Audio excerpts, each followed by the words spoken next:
നിലമ്പൂർ നിയോജക മണ്ഡലത്തിൽ കോൺഗ്രസ് സ്ഥാനാർത്ഥിയെ ഹൈക്കമാൻഡ് തീരുമാനിക്കുമെന്ന് KPCC general secretary Aryadan Shoukath. മണ്ഡലത്തിൽ ആരായിരിക്കും സ്ഥാനാർത്ഥി എന്ന ചോദ്യത്തിന് മറുപടി നൽകുകയായിരുന്നു ആര്യാടൻ ഷൗക്കത്ത്. PV അൻവറിന്റെ പിന്തുണ UDF-ന് മുതൽക്കൂട്ടാകുമെന്നും ആര്യാടൻ ഷൗക്കത്ത് 24-നോട് പറഞ്ഞു.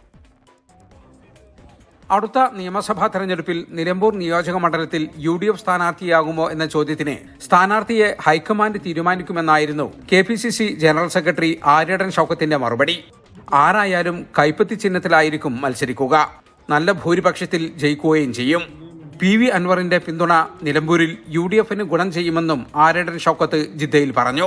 OICC ജിദ്ദ റീജിയണൽ കമ്മിറ്റി സംഘടിപ്പിച്ച ഇഫ്താർ സംഗമത്തിൽ പങ്കെടുക്കാനെത്തിയതായിരുന്നു ആര്യാടൻ ഷൗക്കത്ത്. PV അൻവർ എന്തായാലും UDF-നെ സപ്പോർട്ട് ചെയ്യുമെന്ന് പറഞ്ഞു. ആ സപ്പോർട്ട് ഗുണം ചെയ്യും. അവിടെ നിലമ്പൂരിൽ ആരാണ് സ്ഥാനാർത്ഥി എന്നത് കോൺഗ്രസിന്റെ പാർട്ടി തീരുമാനിക്കും, ഹൈക്കമാൻഡ് തീരുമാനിക്കും. ആര് സ്ഥാനാർത്ഥിയായാലും ആ സ്ഥാനാർത്ഥി ബഹുഭൂരിപക്ഷത്തോട് വിജയിക്കുമെന്നതാണ് ഈ തെരഞ്ഞെടുപ്പിന്റെ ഏറ്റവും വലിയ പ്രത്യേകത.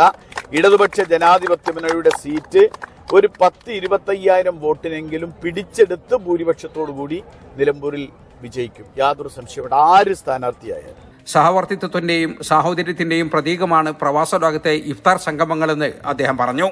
അത് സ്വന്തം നാടിനോടുള്ള സഹവർത്തിത്വത്തിന്റെ സാഹോദര്യത്തിന്റെ ഒരു വലിയ പ്രതീകമായിട്ടാണ് ഞാനതിനെ കാണുന്നത്. വളരെ അത്ഭുതത്തോടു കൂടി നോക്കിക്കാണും.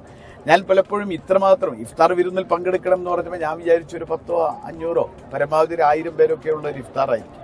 ഇങ്ങനെ 6-7,000 ആളുകൾ ഒരുമിച്ച് ഇരുന്നു കൊണ്ടൊരു ഇഫ്താർ നടത്തുന്നു എന്ന് പറഞ്ഞു കഴിഞ്ഞാൽ അത്ഭുതകരമാണ്, ആശ്ചര്യജനകമാണ്. കേരളത്തിൽ പോലും നടക്കാത്തൊരു കാര്യമാണ് കേരളീയർ പ്രവാസ ലോകത്ത് നടത്തുന്നത്. ആയിരക്കണക്കിന് ആളുകൾ ഇഫ്താർ സംഗമത്തിൽ പങ്കെടുത്തു. OICC regional committee president Hakeem പാർക്കലിന്റെ അധ്യക്ഷതയിൽ നടന്ന പരിപാടിയിൽ world KMCC president KP Muhammad Kutty, Abeer group executive vice president Ahammed Alungal തുടങ്ങി നിരവധി പ്രമുഖർ സംബന്ധിച്ചു. ജലീൽ കണമകലം, 24 ജിദ്ദ.